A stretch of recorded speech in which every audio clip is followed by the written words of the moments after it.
समिति किसके द्वारा दिए गए थे? तो बलवंत राय मेहता, या फिर बलवंत राय मेहता ने कौन सी समिति दी थी? त्रिस्तरीय पंचायत समिति। और ये रिपोर्ट दिया था कब? 1959 में। और पहली बार पंचायत जो था वो लागू हुआ था 2 अक्टूबर। पहली बार पंचायत जो था 2 अक्टूबर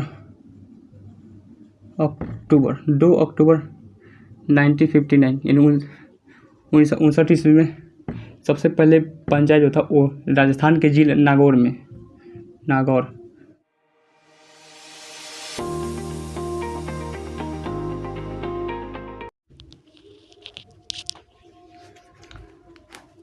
जय हिंद। तो चलिए आज का देखना है भाग संख्या 9। इससे पहले आपको हम क्या बताए थे? भाग संख्या 8 के बारे में बता दिए थे। भाग संख्या 8 में क्या था? तब भाग संख्या 8 में क्या था? यूनियन टेरिटरी यानी केंद्र शासित प्रदेश के बारे में चर्चा था। तो आपको हम बता दें केंद्र शासित प्रदेश क्यों बनाया जाता है, किस लिए बनाया जाता है, केंद्र शासित प्रदेश में कौन कौन से अधिकारी बैठते हैं, तो इस सब के बारे में हम बता दिए। आज का देखना है भाग संख्या 9। भाग संख्या 9 में किसकी चर्चा है? पंचायत वगैरह की चर्चा है। हालांकि आपको याद कीजिए, आपको हम बताए थे आर्टिकल 40। क्या बताते थे? आर्टिकल 40 राज्य के नीति के निर्देशक तो DPSP directive principle of state policy. इसके तहत क्या आर्टिकल 40 में क्या था? पंचायत था। क्या था? पंचायत। तो पंचायत था, लेकिन पंचायत को देखिए, पंचायत किस में था? डीपीएस में। और इसमें आपको पता है डीपीएस में जब आपको पढ़ा रहे थे, आपको बताया था जिसमें जितनी भी बातें कही वो चाहे तो उसे मानने के लिए कोई कानून जो है बाध्य नहीं है, उसे नहीं भी मान सकते। तो पंचायत उसमें होगा तो कोई नहीं मानेगा। तो देखिए एक्चुअली इसमें इसलिए डाला गया, क्यों डाला गया? देखिए क्या हुआ था कि जो जवाहरलाल नेहरू का जो डॉक्टर भीमराव अंबेडकर थे, वो जो थे वो क्या थे? वो अपने जब संविधान बन रहा था तो उसमें एक बड़े अहम रोल था। संविधान बनाने में उनका भी बहुत अहम रोल था। तो जिस वजह से संविधान बनाने में उनकी बातों को काटा नहीं जा सकता था। तो उनका कहना था कि हम अगर पंचायत देंगे तो पंचायत में क्या होता है कि जिसको अगर जैसे पंचायत में मुखिया लोग बैठते हैं तो मुखिया बनेंगे तो सब पैसा लूट कर खा जाएंगे, जिस वजह से वहाँ पर जो होगा वो कोई फ़ायदा नहीं होगा। और तो उस समय संविधान के बहुत बड़ा अंग थे जो डॉक्टर भीमराव अंबेडकर। और जब लेकिन वहीं पर रहेंगे तो महात्मा गांधी जो थे वो भी अपने आप में एक बहुत बड़ा अहम रोल था भारत को आज़ादी दिलवाने में। तो उनका भी बातों को काटना बहुत नामुमकिन था। तो जो महात्मा गांधी थे उनको कहना था कि नहीं, गांव में पंचायत क्या होना चाहिए? होना जरूरी है, क्योंकि जो गांव के जो छोटे लेवल के जो गांव में रहेंगे तो गांव में बहुत नीचे लेवल के लोग होते हैं, जिस वजह से उनका बात वहाँ पर संसद तक पहुँचाना बहुत बड़का बात हो जाता है। जिस वजह से हमें गाँव में भी एक स्थानीय निकाय की ज़रूरत है, यानी पंचायत की भी ज़रूरत है, जो कि उनके बातों को, गाँव के बातों को जो है वो बड़े लेवल पर रख सके।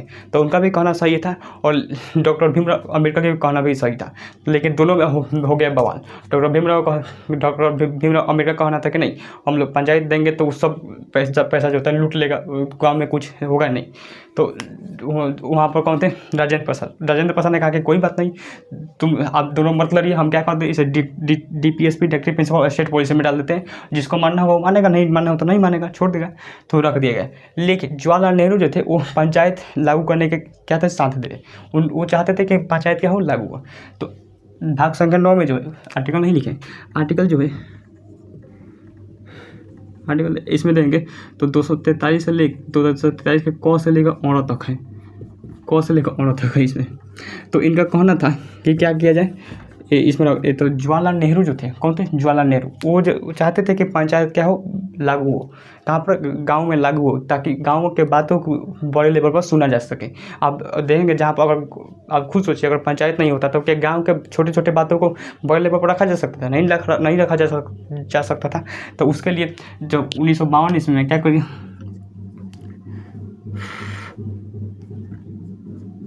जवाहरलाल नेहरू जो थे 1952 ईस्वी में सामुदायिक विकास कार्यक्रम शुरू किया। सामुदायिक विकास कार्यक्रम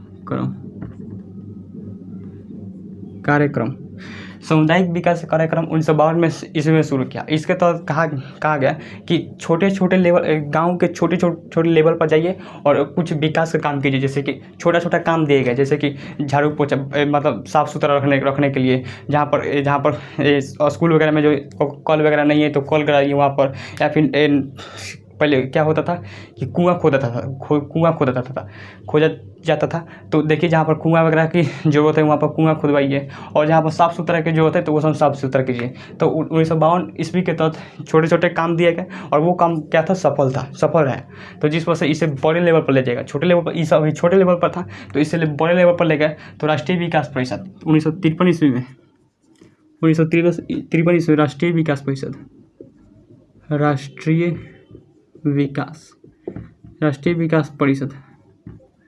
परिषद लाएगा। राष्ट्रीय विकास परिषद इसमें क्या किया गया कि गांव में बड़े बड़े लेवल पर क्या कर दिया गया, काम दिया गया कि आप इस पर कीजिए, और क्या इसमें सफल होते हैं कि नहीं होते हैं। तो जब राष्ट्रीय विकास परिषद लाएगा तो वहाँ पर भी क्या होता है, सफलता, बड़े बड़े काम दिए गए। बहुत जैसे स्कूल वगैरह खोलवाना है तो वो खोलिए, या फिर आप छोटे लेवल पर गांव वगैरह में क्या क्या समस्या है, नल की ज़रूरत है, जो नाले की ज़रूरत है, वो सब की ज़रूरतें पूरी कीजिए। तो बड़े लेवल पर भी देखा गया तो ये भी क्या था, सफलता। तो राष्ट्रीय विकास परिषद भी सफलता, सामुदायिक कार्यक्रम में भी सफलता। तो कहा गया कि अब क्या कर देते हैं, इसमें हम लोग एक अधिकारी को नियुक्ति करते हैं। उसके लिए पहले एक जांच बैठाते हैं। तो जांच बैठाते हैं कि क्या क्या चीज़ों की ज़रूरत, कैसे कैसे पंचायत लागू करने की ज़रूरत है। तो उसके लिए क्या 5 साल बाद, ये 5 साल तो देखा कि कोई भी चीज़ कोई भी सरकार है वो क्या क्या काम करेगी, वो एक साल में तो पता नहीं चलेगा, 5 साल उसके तो लगते हैं। तो 5 साल बाद 1952 में से 5 साल जोड़िएगा 1957 में क्या किया गया, बलवंत राय मेहता एक समिति का गठन किया गया। बलवंत राय मेहता समिति कौन सा कब गठन किया गया, 1957 में बलवंत राय मेहता समिति का क्या गठन किया गया। और इसमें गठन किया गया और कहा गया कि आप जांच कीजिए गांव में जाकर कि गांव में कैसे लेवल की पंचायत की ज़रूरत है, क्या क्या चीज़ें की ज़रूरत है और क्या क्या चीज़ों की ज़रूरत नहीं है। तो इन्होंने 2 साल अध्ययन किया और अपना रिपोर्ट दिया 2 साल बाद 1957 में। 1959 में क्या दिया, रिपोर्ट दिया। इस रिपोर्ट में कहा गया कि त्रिस्तरीय क्या था, त्रिस्तरीय पंचायत समिति को बनाने की बात की है। इन्होंने कहा कि 1959 में रिपोर्ट दिया और कहा कि त्रिस्तरीय पंचायत समिति बनाने की जरूरत है। त्रिस्तरीय में क्या कौन कौन आएगा, पढ़ाएगा, जिला परिषद, पहला जिला पंचायत,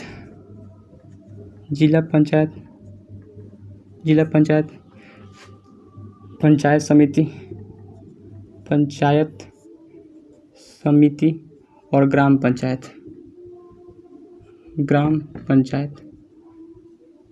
इन्होंने 3 क्या दिया, त्रिस्तरीय पंचायत समिति का गठन के बारे में बात की है। पहला जिला पंचायत, पंचायत समिति और ग्राम पंचायत। जिला पंचायत जो था वो बड़े लेवल पर था, क्या था, बड़े लेवल पर। और ग्राम पंचायत समिति जो था उससे छोटे लेवल पर था। और ग्राम पंचायत जो था वो एकदम निचले लेवल पर था, क्या था, निचले लेवल पर था, जिस वजह से इसे त्रिस्तरीय पंचायत समिति कहा गया। तो ये क्वेश्चन पूछा है कि त्रिस्तरीय पंचायत समिति किसके द्वारा दी गई थी, तो बलवंत राय मेहता, या फिर बलवंत राय मेहता ने कौन सी समिति दी थी, त्रिस्तरीय पंचायत समिति। और ये रिपोर्ट दिया था कब, 1959 में। और पहली बार पंचायत जो था वो लागू हुआ था 2 अक्टूबर, पहली बार पंचायत जो था 2 अक्टूबर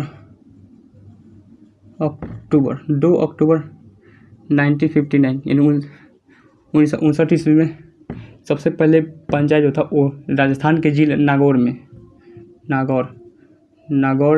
जिले में, राजस्थान के नागौर जिले में क्या किया गया था कि 2 अक्टूबर 1959 को पहली बार महात्मा गांधी के जो हैप्पी बर्थडे के दिन लगाया गया। कहाँ लगाया गया, नागौर जिले में, राजस्थान में लगाया गया था। पहली पंचायत लागू किया गया था नागौर जिले में। ये भी क्वेश्चन पूछता है, याद रखिएगा आराम से। तो 2 अक्टूबर 1959 को महात्मा गांधी के हैप्पी बर्थडे था, और महात्मा गांधी चाहते भी थे कि पंचायत लागू हो, तो उन्हीं के हैप्पी बर्थडे के दिन कहाँ लगेगा, नागौर जिले में। ये हो गया। और जब बलवंत राय मेहता समिति गठन हुआ 1957 में और 1959 में रिपोर्ट दिए, तो त्रिस्तरीय पंचायत की बात की थी। और त्रिस्तर में जिला पंचायत आएगा, पंचायत समिति, ग्राम पंचायत जो था वो बहुत छोटे लेवल पर देखता था, जो नीचे से नीचे लेवल था वो छोटे लेवल पर देखता था। और जिला पंचायत जो था वो बड़े लेवल पर देखता था। और बताइए, अब बीच में इसलिए रखा गया ताकि देखिए बीच वाला इस तरह ग्राम पंचायत जो छोटे लेवल के होते हैं उनमें क्या होते हैं कि जो पेपर वर्क उतना नहीं समझ पाते हैं, और ये जिला पंचायत जो होते हैं वो खाली पेपर वर्क ही समझ पाते हैं।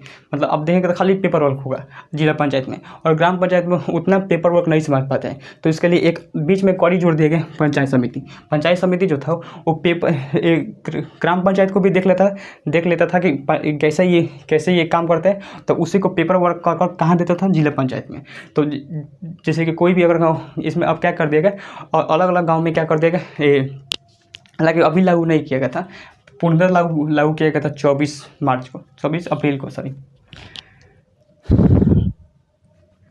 24 अप्रैल को लागू किया गया था 1993 में, अभी बराबर है। तो इसमें क्या कहा गया, पहले छोटे लेवल पर इसमें कहा गया कि अगर अलग अलग राज्य में अलग अलग बताया गया। जैसे कि अगर बिहार में देखें तो बड़े जो 5-6 गांव होते हैं, 5-6 गांव 7 गांव 8 गांव मिलाकर उनका एक क्या होता है, मुखिया होता है। वो मुखिया होता है, मुखिया के नीचे एक छोटा सा वार्ड मेंबर होता है, और उसके बाद और भी चीज़ें होती है, वो भी और भी चीज़ें होती हैं। उसी तरह से अलग अलग राज्य में अलग अलग चीज़ें होती है। जैसे उत्तर प्रदेश में देंगे तो एक गांव का वहाँ पर एक प्रधान होता है, जबकि बिहार में देंगे तो 5-7 गांव मिलकर उससे क्या उसका एक मुखिया चुना जाता है। लेकिन उत्तर प्रदेश में ऐसा नहीं होता है, जैसे एक गांव है तो वहाँ पर एक प्रधान दिया जाएगा, लेकिन उस प्रधान का जो है पावर जो होता है वो मुखिया से लेवल से थोड़ा सा कम होता है, तक क्योंकि मुखिया जो होता है वो 5-6-7 गाँव मिलकर उसे बनाए, तो इसका थोड़ा सा पावर ज़्यादा होता है। अब ये पावर नहीं कि किसी को फांसी देता है, ऐसा नहीं, मतलब थोड़ा सा पावर ज़्यादा होता है। तो इसीलिए दिया गया जिला पंचायत समिति और ग्राम पंचायत, ये त्रिस्तरीय पंचायत समिति दी गई। लेकिन जब 1977 में के आसपास देंगे तो कांग्रेस की सरकार की गई, इंदिरा गांधी जो थे वो हट गए। तो 1997 में कांग्रेस की सरकार गिरी, और पहली बार आई थी वो 97 में कौन थे, जनता पार्टी की सरकार। तो मोरारजी देसाई जो थे वो प्रधानमंत्री बने। उन्होंने कहा कि हम लोग इसमें क्या करते हैं, संशोधन करते हैं और कहते हम लोग, तो इन्होंने एक समिति बनाई जिसे हम लोग अशोक मेहता समिति कहते हैं। अशोक मेहता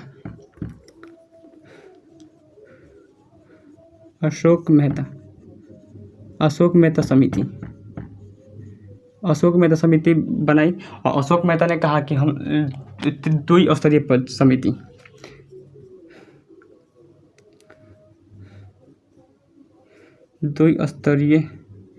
पंचायत समिति की बात की इन्होंने।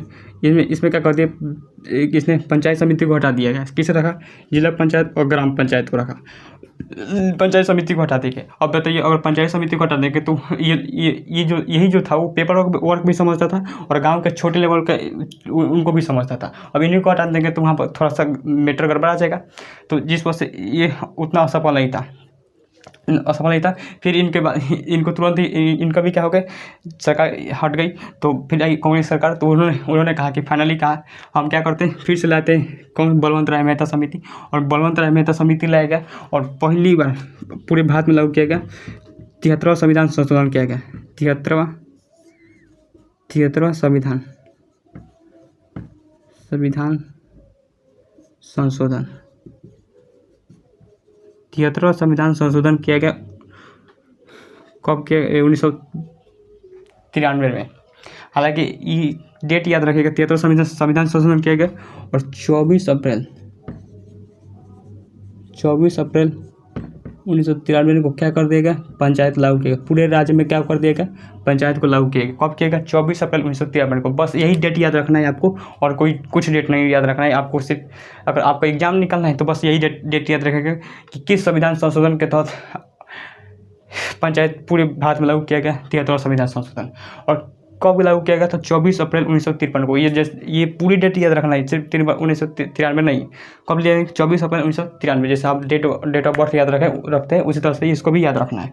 ये 100% ये पूछता है, बहुत बड़ा क्वेश्चन ये पूछ चुका है। तो ये हो गया 1993 में।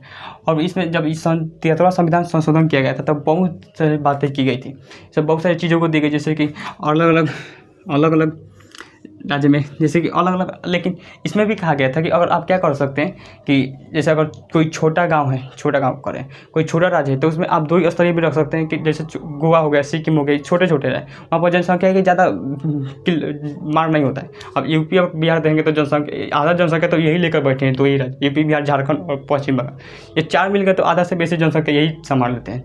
तो जहाँ पर छोटे राज्य वहाँ पर जनसंख्या भी कम होंगे, तो कम होंगे, जैसे गोवा हो गया, सिक्किम हो गया, इस सब की जनसंख्या उतनी नहीं है। और यहाँ पर जनसंख्या पढ़ी लिखी भी ठीक ठाक है, जो कि बातों को समझती है। लेकिन हमारे यहाँ बिहार में अब साक्षरता दर अभी आज भी नीचे है। तो देखेंगे तो इस वजह से क्या कर देगा, जहाँ पर छोटे राज्य हैं तो अगर जनसंख्या कम है तो उसे 2 स्तरीय भी रख सकते हैं, तो कोई दिक्कत नहीं होगा। अब डायरेक्ट गांव से लेकर आप कहाँ बोल सकते हैं, पंचायत समिति में बोल सकते हैं। अब इसमें अलग अलग अधिकारी की पहले ये समझ, यहाँ पर छूट भी दिए गए, जैसे कि आरक्षण भी दिए गए, कहते आरक्षण दिए गए, अलग अलग आरक्षण दिए गए। जैसे कि कहा गया कि अगर मुखिया हो गया, जैसे गांव में क्या होता है, मुखिया होता है, तो मुखिया हो गया, अगर क्या कहा गया कि महिलाओं को भी क्या आरक्षण होना चाहिए, पहले SC और ST का आरक्षण दिया गया। आप देखते हो कि कभी कभी मुखिया का जब चुनाव होता है तो आप देखते हैं कभी कभी SC और ST को खड़े होने के लिए सिर्फ टिकट दिया जाता है, तो कभी कभी SC और ST खड़े होते हैं। या फिर महिलाओं को भी छूट दिया गया, कहता है महिलाओं को भी छूट देगा। हालांकि महिलाओं अलग अलग राज्य में अलग अलग है, जैसे यूपी में देंगे तो 1/3 छूट है, जबकि बिहार में देंगे, यूपी में हो गया अगर 50%, बिहार में देंगे, बिहार में 50% छूट है महिलाओं को। कितना परसेंट, महिला का कितना परसेंट, 50%। कहाँ पर, बिहार में। यूपी में देंगे तो 1/3% क्या है, फ्रैक्शन में, तो ये छूट है। तो अलग अलग राज्य में अलग अलग छूट दिया जाता है, तो ये आरक्षण में बात करता है। उसके बाद अब क्या क्या, अब पंचायत में क्या क्या होता है, कहाँ से फंड आता है, कहाँ से, और क्या क्या चीज़ें रखी जाती है, BDO क्या होता है, CDO का, ये सब क्या होता है, इस सब के बारे में आगे चर्चा करेंगे। तो आज के लिए यहीं तक रहने देते हैं, तब तक मिलते हैं नेक्स्ट वीडियो में। Thank you for watching video.